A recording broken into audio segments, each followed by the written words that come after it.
Ang topic po natin ngayon, pancreatic cancer. Baka bihira nyo po ito marinig, pero ito isa sa pinaka-deadly, pinaka-serious na cancer at pinaka-mahirap malaman.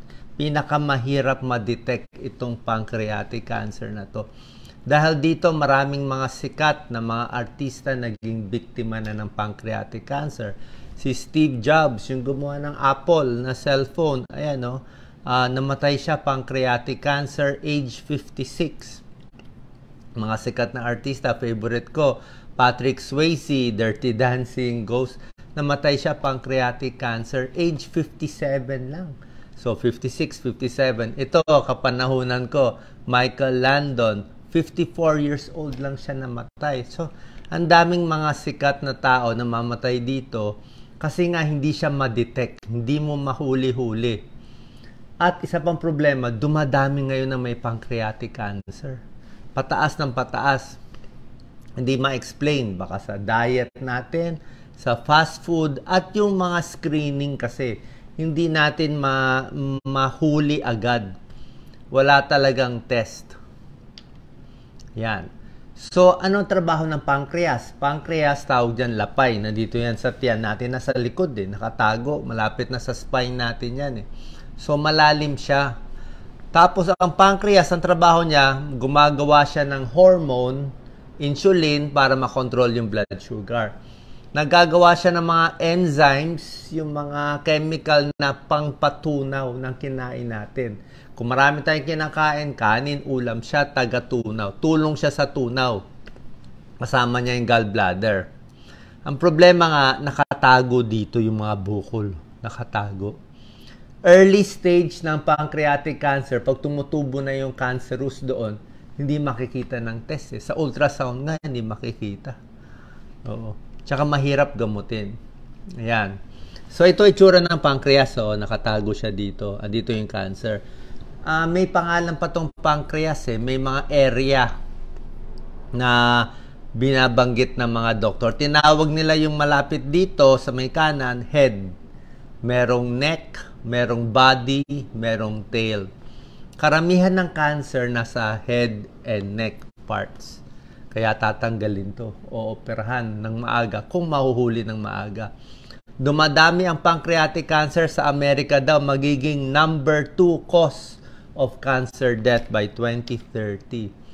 Yan ang problema. Walang early signs ang walang ganong sintomas. Pag nalaman, malala na. Basta nagkasintomas na, lumaki na, kumalat na siya. Diba? Pag meron na siyang dikit o lumaki na siya, dumikit na siya sa gallbladder, sa tiyan, ito na nagkakaroon na ng sintomas. Pwede ka magka-diabetes kasi sinisira ng cancer yung mga paggawa ng insulin. Namamayat, hindi matunawan, walang gana kumain, naninilaw. Naninilaw, nababarahan yung common bile duct. Masakit yan, masakit likod, pagod. So yan, naninilaw. Pag nabarahan na yung common bile duct, naninilaw, yung dumi magiging light colored. Parang medyo grayish yung dumi natin. Yung ihi, biglang magda-dark yellow. Tapos yung sakit sa tiyan, usually medyo malala na. So karamihan ng pancreatic cancer nandito sa head, 90%. Okay, marami dito. Pero maraming klase. May adenocarcinoma, may neuroendocrine tumor.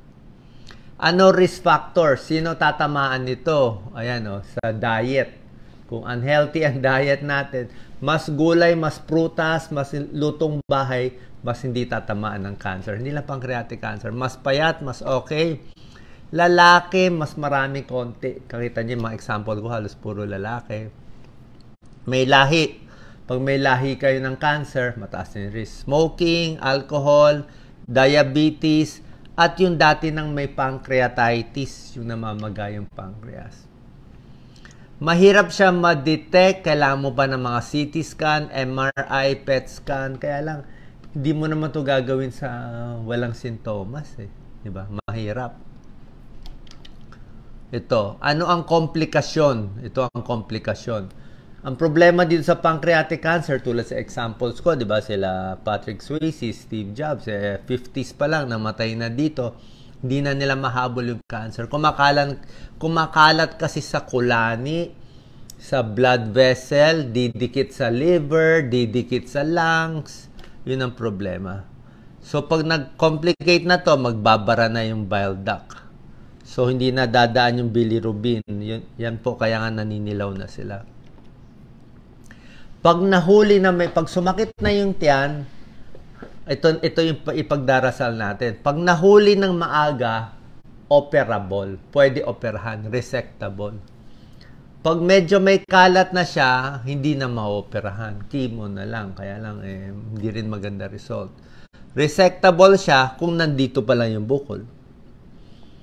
Pag kumalat na siya sa blood vessels, medyo locally advanced, hirap na.